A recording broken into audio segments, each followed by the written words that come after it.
Hi, folks. Welcome back. Here we are with our next recorded lecture. I'm your instructor, Victor Fabiana Buenos-Guerra. This is Philosophy 110, Introduction to Philosophy. We're still in our unit of Applied Ethics, and we're talking right now, right? Sorry, I have something in my eye right now. We're talking right now about the topic of, or the issue of euthanasia, right? We talked a bit about the overview, what California law currently is right now due to the Brittany Maynard effect, as well as what the American Medical Association has to say about it, namely they're against California law. And we gestured at some arguments regarding conscientious objection. Again, the idea of conscientious objection is the idea that someone, due to their conscience, should be able to object and say, no, I don't want to do this. So the question I posed to you folks at the end of the last lecture, right, was suppose that you want to die, but you need help in dying. You need physician-assisted suicide. You need euthanasia. And you ask your doctor, should your doctor be able to say, no, I don't want to do that. I know you want to die, but I don't want to help you with that. Should they be able to say that? Now, there's arguments for doctors being able to do that, for conscientiously objecting that way, and there's arguments against that. Today, we're going to be considering arguments against that type of conscientious objection, namely from James Rachels, who basically is going to say, look, if you have no objection against passive euthanasia, you should have no objection against active euthanasia, because he thinks the two are morally the same, that there's no moral difference between the two. So how does he argue this? He basically says, look, he starts motivating his piece by saying, the conventional doctrine, the traditional idea is that there's such an important moral difference between active and passive euthanasia that although passive euthanasia is sometimes allowed, the former, active, is always forbidden. This doctrine, he says, should be challenged for several reasons. First, active is more humane than passive. Secondly, the current doctrine leads to decisions on irrelevant grounds. Third, there's no moral difference between killing and letting die, according to him. And fourth, we should not focus on causes, but instead choices. Because of this, active and passive euthanasia should be treated more morally similar than they currently are, meaning that if you do not object to passive euthanasia, if you think that you want to die and you think that a doctor should be forced to stop treating you in order to let you die, then they might also, rightly, according to him, be forced to actively assist in killing you, in helping you die, because there is no meaningful moral difference between the two, according to him. So let's go ahead and get into it and look at each of these premises in more detail. So the first one, right? The idea that active can be more humane than passive. He says, look, to begin with a familiar type of situation, so imagine a patient who is dying of incurable cancer of the throat and that they're in terrible, terrible pain. They can no longer be satisfactorily alleviated, their pain, that is. He is certain to die within a few days, even if present treatment is continued, but he does not want to go on living for those days since the pain is unbearable. So he asks the doctor for an end to it, and his family joins in their request, right? There's no ambiguity. They want to die. They want to die. What would you do in this situation if you were the doctor? Well, in this case, you might choose passive euthanasia. You might choose to no longer give them treatment. Your rationale for this might be, well, if I give them treatment, I would simply be prolonging the suffering. And given that the treatment is no longer alleviating their pain, I'm just really creating more pain. And I'd rather just let them die because less pain is better than more pain. Less pain is better than more pain.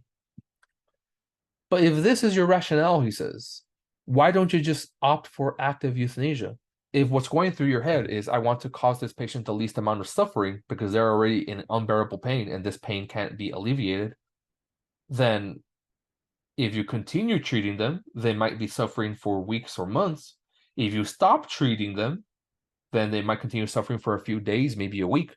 But if you do active euthanasia, then they might only suffer for a few more moments and they'll get that sweet, sweet release and they will no longer be in pain. So if what's motivating you is reducing pain, reducing harm, then just choose active euthanasia. Because if that's the case, active euthanasia is much more humane than passive euthanasia in the sense that it leads to less pain. It causes less suffering. Here's the second point. The current doctrine leads physicians on irrelevant grounds. So content warning for ableism, right? Rachel's, as well as I think a lot of doctors, question, and bioethicists, question the value and the life of disabled folks, and he's going to be questioning that in this next premise. Keep that in mind. So what is the current doctrine? Passive euthanasia is sometimes allowed, but active euthanasia is always prohibited according to the American Medical Association. He says this: consider a case of a child born with Down syndrome with an intestinal obstruction unrelated to the syndrome. If you don't know what Down syndrome is, people with Down syndrome are essentially neurodivergent. They have a different neurochemistry in their brain. They have an intestinal obstruction unrelated to the syndrome that will kill the child if no surgery is performed. Now, if the parents let the child die, which happens a lot, it's based on the grounds of the syndrome. It's based on the grounds that we would say, are ableist and don't value the life of the child with Down syndrome as much as they would value the life of a child without Down syndrome. It's based on that. It's not based on the obstruction and the necessary active surgery that you would need to go in there and actively take unobstructed. If the parents deem the child's worth living, it's based on the grounds of the syndrome, whether they are, I guess, ableist or not ableist, whether they think the life of someone with that syndrome is just as valuable as someone whose life doesn't have that. He says, now consider the case of a Down syndrome infant without unobstructed intestine. If one thinks it is better that such a baby should not live on, what difference does it make that it happens to have an unobstructed intestinal tract? In either case, the matter of life or death is being decided on irrelevant grounds if we use the current doctrine. The current doctrine being that active euthanasia, actively doing stuff, is bad. Or yes, actively doing stuff is bad, but passive euthanasia is allowed. But he's saying, look, whether we need to actively unobstruct the intestines or not, what should matter here in this situation? And again, he's questioning the value of people with this syndrome. And of course, I want to say that they are valuable. But what matters here is the value of these individuals. That is what should matter, not whether you need to actively go in and do something or not. But the current doctrine makes a distinction between actively doing something, active euthanasia, versus passive euthanasia, letting it happen. But as we see in this case, it shouldn't really matter, according to him. Here's the third point. There's no moral difference between killing and letting die. One reason, he says, why so many people think that there is an important moral difference between active and passive euthanasia is that they think killing someone is morally worse than letting someone die. Think of the trolley problem. When you pull a lever, you're actively killing them, and if you walk away, you're just letting 5 people die. But is this true? Is letting die better than killing? Is killing in itself worse than letting die? To investigate this issue, 2 cases may be considered. In the first, Smith stands to gain a large inheritance if anything should happen to his 6-year-old cousin. One evening, while the child is taking his bath, Smith sneaks into the bathroom and drowns the child. Horrible. And then arranges things so that it will look like an accident. In the second, Jones also stands to gain if anything should happen to his 6-year-old cousin. Like Smith, Jones sneaks in planning to drown the child in his bath. However, just as he enters the bathroom, Jones sees the child slip and hit his head and fall face down in the water. Jones is delighted. He stands by, ready to push the child's head back under if it is necessary, but it is not necessary. With only a little thrashing about, the child drowns all by himself accidentally, as Jones watches with delight and does nothing. He lets him die. He doesn't kill his cousin. He lets his cousin die. The question is, did either man behave better from a moral point of view? He says no. The intention is what's important here, according to him, and the intent was to kill. Both are equally as bad. Now, what is the intent in passive euthanasia? To reduce harm.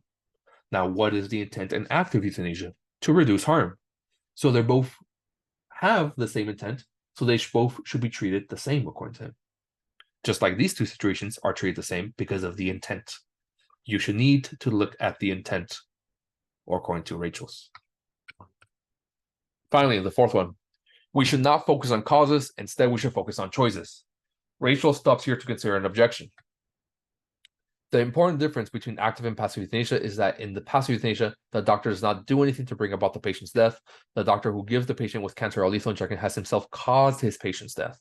Whereas if he merely ceases treatment, the cancer is the cause of the death. Here's the response to this objection.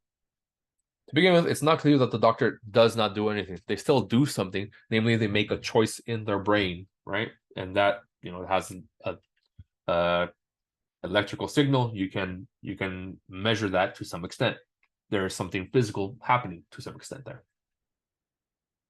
Secondly, being the cause of someone's death is only important because it usually is a great evil, but because you deprive them of more life, and life is usually thought of as a good thing. But in these cases, life is not a good thing. Life is pain. So in these cases where you end suffering, it's not a bad thing. It's not bad to be the cause of someone's death. So, in conclusion, because of premises 1, 2, 3, and 4, he argues that active and passive euthanasia should be treated more morally similar than they currently are, meaning that if you were asked by your patient to do passive euthanasia, to let them die, and you say yes, you should also say yes to active euthanasia if they need help. Well, with that said, what do you folks think? Should active and passive euthanasia be treated the same, or is there some type of more important moral difference here that Rachel doesn't see yet? Regardless, this is where I leave you folks. I'll see you next time. Bye-bye.